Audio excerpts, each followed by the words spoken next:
Here comes Santa Claus, here comes Santa Claus, right down Santa Claus Lane. They got friends and toys, they love you all the same. Hey guys, movies and TVs on the ball. Steve-O coming at you, and it is the 30th anniversary of the beloved Tim Allen classic, This Santa Claus. This film came out in 1994, and it was released in November, and it starred Tim Allen and Eric Lloyd. Tim Allen you probably know if you've seen our videos on Home Improvement, but he was also in films such as Galaxy Quest and Galaxy Quest and Joe Somebody. He plays Scott Calvin, who is a working dad who works for a toy company. Then you had Eric Lloyd, who you pretty much know from, he showed up in Santa Claus 2 and Santa Claus 3. This film had two sequels. And he was also in Dunstan Chefs Inn. He plays Charlie. And then you had Judge Reinhold, who was in Fast Times at Ridgemont High, plays his stepfather. And I can't remember. And then I can't remember who played the mother. But anyway, the Santa Claus came out in November '94, and the story pretty much stars where we see Tim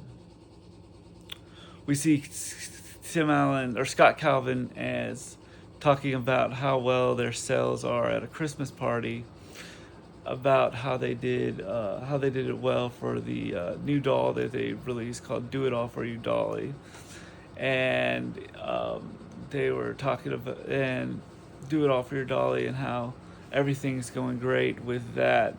Then you had then he leaves to go to work, and goes home to pick up his son Charlie. And as he's going home, he's driving in his car. And I realized this when I saw this now. He's driving in his car, and he's basically lying to his wife, saying on our voicemail, saying, "You won't believe the traffic is here." And he honks his horn, and there's no traffic at all. And he says, "Same to you, lady." And as he's driving to the house, we hear "Sing silver bells, sweet silver bells, sweet silver bells, sweet silver bells," and when he gets to his house, we can see that they're divorced. Laura, his wife, has moved on, and she's got a boyfriend, or I think later on in the series, stepfather called Neil, who's a psychiatrist. And there's Charlie, and I noticed that at the beginning of the film, Charlie is very he's very very estranged from from Scott Calvin, but he's very close to Neil, because Neil's a psychiatrist. And if you've ever if you remember that age when kids would say, "Oh, but they would say, 'Oh, my dad does this.' Well, my dad does this." He says, "Neil's a good cook, and Neil listens to me." And there's a line where Tim says, or Scott says, "Yeah, he listens to you, and then he charges you for it." I mean, that's the Tim Allen humor. So we see that Charlie doesn't want to really be with his dad Christmas Eve, and he tells his mom, "Sun up," yes, or says, "So you're telling me by sun up you'll be here?" And then he says, "Yes, I promise." So then Scott tries to make a Christmas turkey dinner, and he ends up flaming the fire. The flames go up, and if you remember that scene in the film where flames go up and he uses the fire extinguisher and it totally destroys the turkey. So he So he and Charlie end up driving around, and they go to Denny's, in which Scott says, "Denny's, everybody loves Denny's. It's an American institution." And as they're walking in, we see a bunch of Japanese businessmen having conversations, and he says, and the waitress shows up and says, waitress goes to seat him, and she says, "Are you with Tashokashi?" "No, Dad brought the turkey." "All right, come on, sit down." And she puts him to their seat, and Tim sits down and looks over to this guy with his two daughters, and he's like, "Let me guess, burnt turkey." And Tim, and the kid guy is, shows that he burnt his finger, and I love that scene because not the scene where, or I guess I love this scene, the next scene where Judy said, or they ask if they can start off with 2 glasses of cold eggnog, and Judy says, "We're out," and then and Charlie asks for chocolate milk, and she says, "We're out." He's like, "Plain milk's fine." And then this is nice. And then that later that night, Scott is reading to Charlie about Santa Claus, and he's reading The Night Before Christmas. And as he's reading it, we can see that Charlie's been dozing off to sleep. He goes, and without him, and he's finishing up the poem, and he mumbles it,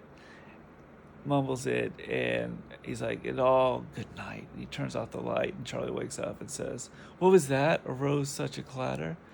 And he says, "It wasn't arose such a ladder. It was rose such a clatter. It means it came a big noise." And we hear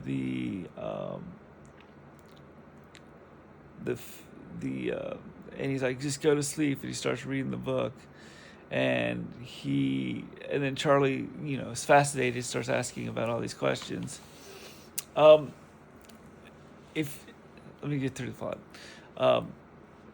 And then, that later that night, they hear something on the rooftop, and they find out it's the real Santa. They go out to check on him, and he slides off the roof, and doesn't die but disappears. And they look for his notification, or any identification, and he finds the Santa Claus card that says, "If you put on the coat," he's like, "Put on the raincoat, if you put on the suit, the reindeer will know what to do." And he's like, "All right." So he puts on the suit. They go to different houses, and I think the first house they go to is the little girl's house, and she's like, "Santa?" And he's like, "Scott Calvin." She starts asking him questions like, "Why are your clothes are so baggy?" "Because Santa's working on his saturated fats." He says, "Why don't you have a beard?" "Because I shaved." "Do you want the doll?" Then go to sleep. And I like this movie, or I like that scene, because I liked how he's just so, he's having such a rough night, because I think the first house he goes to, there's a pit bull dog, and he hears a shotgun getting cocked, and the home alarm goes off, and he's running around and talking to the dog, and I love it how he comes out of the thing, and he says, "What was Dad? That was so cool. What was it like?" He says, "It was like America's Most Wanted." So they end up going to different houses, and then the next morning, they go to all, "Merry Christmas to all, and to all a good night. When I wake up, I'll be getting a CAT scan." And so instead of going home, they end up going to the North Pole. And I love the scene because once they land on the North Pole, the reindeer run off, and they start waiting around. And Charlie, I've noticed in this, watching it again, is that Charlie says, um,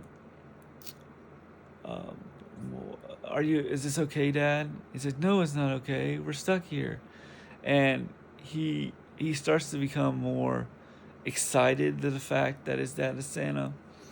And I love there's this really cool scene where the elf shows up, and as they're walking down, or he's walking in, he a pole shows up, and it kind of lights, and Scott says to Charlie, "What's that?"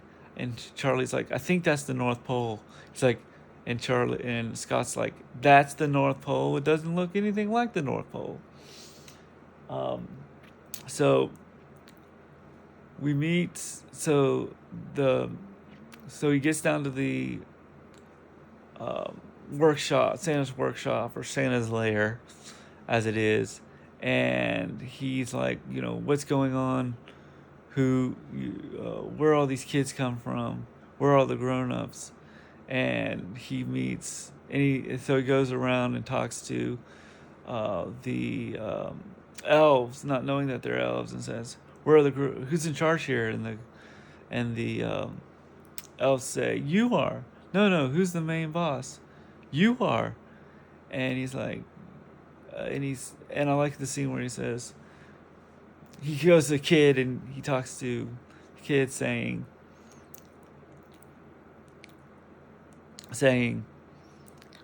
um, uh,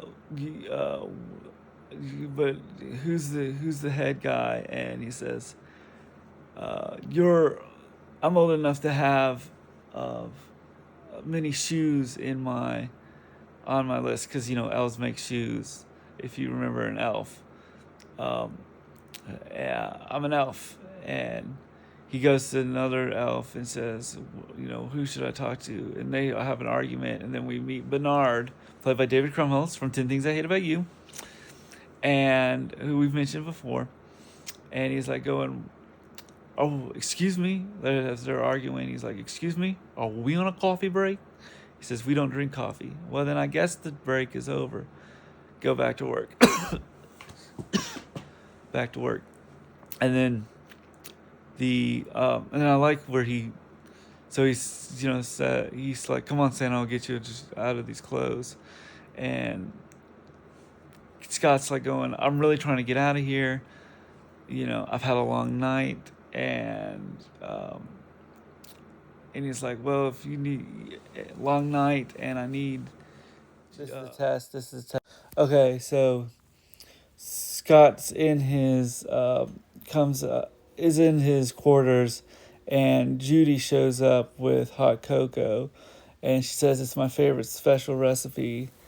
It took me about 500 years to make it." And Scott looks at her like, 500 years, and he says, "You look really good for your age." And she says this joke. He's like, "Thanks, but I'm seeing somebody in wrapping." And he looks around, and looks around at all the North Pole, and he says, "I'm looking at all this stuff, and I just don't believe it. Is that a polar bear directing traffic out there?" And she nods and says, "Mm-hmm." And she says, "I see it, but I don't believe it." And Judy says, "You're missing the point. Seeing isn't believing. Believing is seeing. Kids don't have to know that this place exists to know that it's real." And she says, "You're a cute elf." And